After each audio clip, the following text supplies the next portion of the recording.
Hello दोस्तों, आप सभी का स्वागत है। उम्मीद है आप सभी स्वस्थ हैं, सही सलामत है। घमंडी हाथी और चींटी की कहानी एलिफेंट एंड एंट स्टोरी। ये बच्चों की एक शिक्षाप्रद कहानी है जो उनका नैतिक ज्ञान बढ़ाने के साथ साथ उनके जीवन को बेहतर बनाने की शिक्षा भी देती है। एक जंगल में एक हाथी रहता था। उसे अपनी ताकत पर बड़ा घमंड था। वह अपने सामने दूसरे जानवरों को कुछ नहीं समझता था। अपने मजे के लिए वह उन्हें हर समय तंग करता था। वह कभी किसी पक्षी के पेड़ पर बनाए घोंसले को उजाड़ देता तो कभी पूरा का पूरा ही पेड़ की उखाड़ देता। कभी बंदरों को उठाकर पटक देता तो कभी खरगोशों को अपने पैरों तले रौंद देता। सभी जानवर उससे परेशान थे, लेकिन उसकी ताकत के सामने कुछ कर नहीं पाते थे। एक दिन हाथी नदी से पानी पीकर लौट रहा था। वहीं नदी किनारे एक पेड़ के नीचे चींटियों का बिल था। आसपास ही चींटियां अपने काम में जुटी हुई थी। बरसात के पहले वे अपने बिल में भोजन इकट्ठा करने मेहनत कर रही थी। हाथी को मस्ती सूझी और उसने अपनी सूंड में भरा पानी चींटियों के बिल पर डाल दिया। चींटियों का बिल उजड़ गया। अपना घर उजड़ जाने के बाद भी डर के कारण चींटियां हाथी से कुछ कह नहीं पा रही थी। लेकिन एक चींटी को बहुत गुस्सा आया। वह बिना डरे तेज आवाज में हाथी से बोली, ये क्या कर दिया तुमने? हमारा घर उजाड़ दिया। अब हम कहाँ करेंगे? चींटी की बात सुन हाथी बोला, चुप कर चींटी, नहीं तो अभी तुझे अपने पैरों के नीचे दबाकर कुचल दूंगा। तुम्हें इस तरह दूसरों को तंग नहीं करना चाहिए। जब तुम्हें कोई तंग करेगा तब तुम्हें समझ आएगा। चींटी ने फिर से बिना डरे कहा, कौन मुझे तंग करेगा? तू पिद्दी सी तो है, तू मेरा क्या बिगाड़ लेगी? तू मुझे जानती नहीं है क्या? मैं इस जंगल का सबसे ताकतवर जानवर हूँ। किसी की हिम्मत नहीं कि मुझे कुछ कह सके।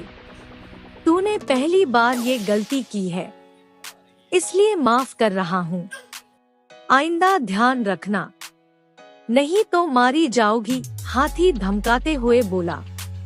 चींटी उस समय तो चुप हो गई, लेकिन मन ही मन सोचने लगी कि इस घमंडी हाथी को सबक सिखाना जरूरी है, वरना ये यूं ही सबको यूं ही तंग करता रहेगा। ये मौका उसे उसी दिन शाम को मिल गया। उसने देखा एक पेड़ के नीचे हाथी बड़े आराम से सो रहा है। चींटी उसकी सूंड में घुस गई और काटने लगी। आराम से सो रहे हाथी की दर्द से छटपटा उठा। उसकी नींद खुल गई। छटपटाते हुए अपनी सूंड इधर उधर हिलाने लगा। यह देख चींटी और जोर से उसे काटने लगी। हाथी से दर्द सहा नहीं जा रहा था। वह जोर जोर से रोने लगा और मदद की पुकार लगाने लगा। लेकिन उसकी मदद को कौन आता? उसने तो जंगल में सबको परेशान कर रखा था। चींटी उसे काटती रही और वह दर्द से चीखता रहा। अंत में निढाल होकर वह जमीन पर गिर पड़ा और रो रो कर कहने लगा, क्यों मुझे परेशान कर रहे हो? मैंने तुम्हारा क्या बिगाड़ा है? यह सुनना था कि चींटी बोली, मैं वही चींटी हूँ जिसका और जिसके साथियों का घर तुमने उजाड़ दिया था। अब तुम्हें समझ आया कि जब तुम दूसरों को तंग करते हो तो उन्हें कैसा लगता है। मुझे सबक मिल गया है। मैं तुमसे माफी मांगता हूँ और वचन देता हूँ कि फिर कभी किसी को तंग नहीं करूँगा। सबसे मिलजुल कर प्रेम से रहूँगा। कृपा कर मुझे काटना बंद करो और मेरी सूंड से बाहर आ जाओ, हाथी रोते हुए बोला। चींटी को हाथी पर दया आ गई। उसे लगा कि अब हाथी का घमंड भी टूट गया है और उसे एक अच्छा सबक भी मिल गया है। इसलिए उसे माफ कर सुधरने का एक मौका देना चाहिए। चींटी हाथी की सूंड से बाहर आ गई।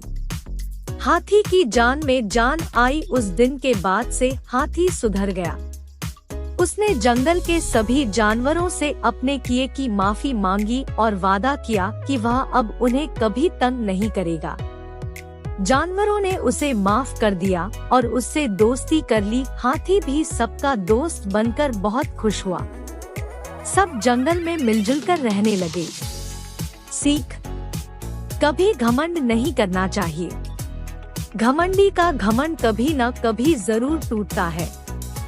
दूसरों की सदा सहायता करनी चाहिए, तभी मुसीबत के समय वे आपकी सहायता करेंगे। कभी दूसरों को परेशान नहीं करना चाहिए और सबके साथ मिलजुल कर रहना चाहिए। कहानी पसंद आने पर लाइक करें। ऐसी ही अन्य कहानी सुनने के लिए हमें सब्सक्राइब कर लें। धन्यवाद।